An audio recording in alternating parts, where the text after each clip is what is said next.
Hello and good evening once again, friends. My name is Gerald, pastor at Innovate Christian Community Church in Kannapolis, North Carolina. Wherever you're from, welcome to our daily psalm reading. I'm so glad that you're taking the time to join us.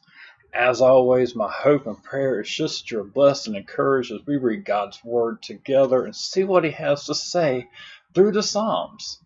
And tonight, or today, wherever you're at, whatever time it is for you, today is Psalm 99. And is entitled, The Lord our God is Holy. The Lord reigns, let the peoples tremble. He sits enthroned upon the cherubim, let the earth quake. The Lord is great in Zion, He is exalted over all the peoples. Let them praise your great and awesome name, holy is He.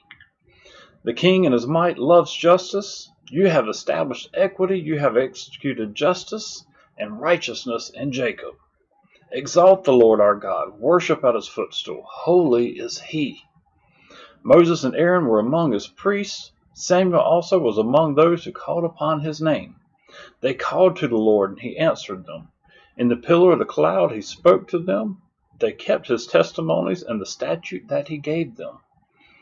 O Lord our God, You answered them. You are a forgiving God to them, but an avenger of their wrongdoings. Exalt the Lord our God, and worship at His holy mountain, for the Lord our God is holy. Friends, our God is holy. He is righteous. He is perfect. He is true. And no sin, no darkness can touch Him. Isaiah gives us a picture of one of his visions of the angels around the throne covering their heads and feet because of being near Him at the throne. That's how much His holiness radiated out from His being that even the angels had to cover themselves. So friends, how do you think if we were to come face to face with God today, how would we respond? I've talked here in previous nights or previous psalm readings how Isaiah talks about, seeing God on the throne and falling, crying out, thinking that he was going to die because he was face to face with God. And he recognized his wretchedness. He recognized his sin and how bad a person he was. This was a prophet of God that God had used time and time again.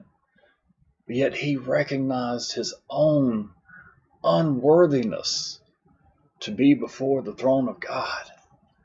Friends, I pray that you recognize God and His holiness that way, because He is that holy, and we are that far from being righteous and being worthy to be in front of Him.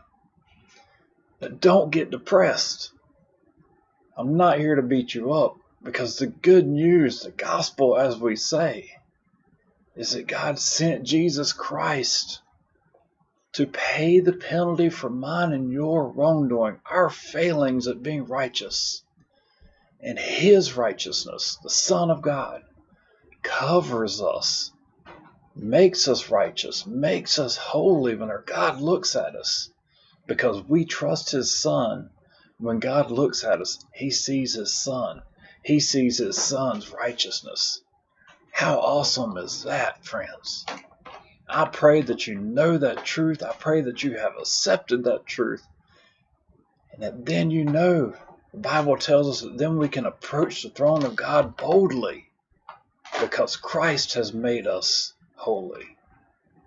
Friends, as always, my hope and prayer is that you've been blessed and encouraged by this word.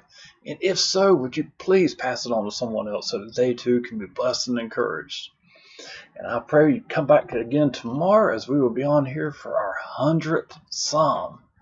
Thank you for tuning in as many times as you have, whether it's your first or whether it's your 99th. Thank you. Again, my hope is just that you're blessed and encouraged. Have a wonderful night, friends.